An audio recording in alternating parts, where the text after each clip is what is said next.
মুর্শিদের উপর রসগোল্লা দোপামের কিছু বৌমা এটা করিলে তুমি আমার ছেলের ডায়াবেটিস বাড়াচ্ছে।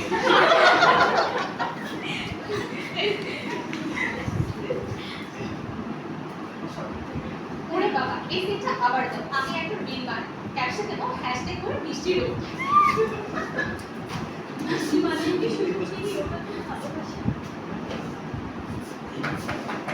কে এসেছে? মিষ্টি আপা।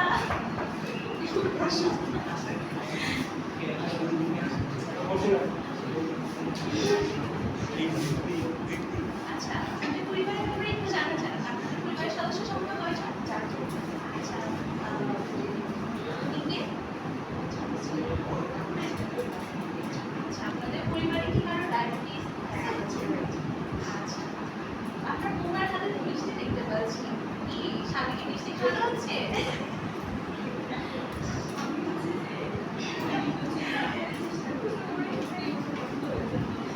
এক্ষেত্রে কিন্তু একটু সাবধানতা অবলম্বন করতে হবে। যেহেতু হচ্ছে ওনার ডায়াবেটিস আছে, ওনার ক্ষেত্রে হচ্ছে আপনি মিষ্টির পরিমাণটা কম, মিষ্টি যদি খায় সেক্ষেত্রে পরিমাণ মিষ্টি এবং যথাযথ ব্যায়াম এবং পুষ্টিকর খাবারটা নিশ্চিত করতে হবে। এবং খাবার আগে এবং খাবার গ্রহণের পরে আমাদের ব্লাড সুগার লেভেলটা চেক করতে হবে। এরপর আপনি বুঝতে পারবেন যে তাকে আসলে একটা মিষ্টিটা দেওয়া হচ্ছে কিনা।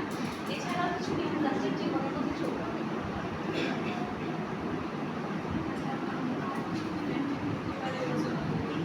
আচ্ছা, যেমন হচ্ছে শর্করা জাতীয় খাবার, যেমন ভাত, তারপর রুটি, তারপর হচ্ছে যে ভাত, রুটি, মিষ্টি, সুগার টাইপের খাবারগুলো হচ্ছে কন্ট্রোল রাখতে হবে। একটু পরিমাণে খাবে,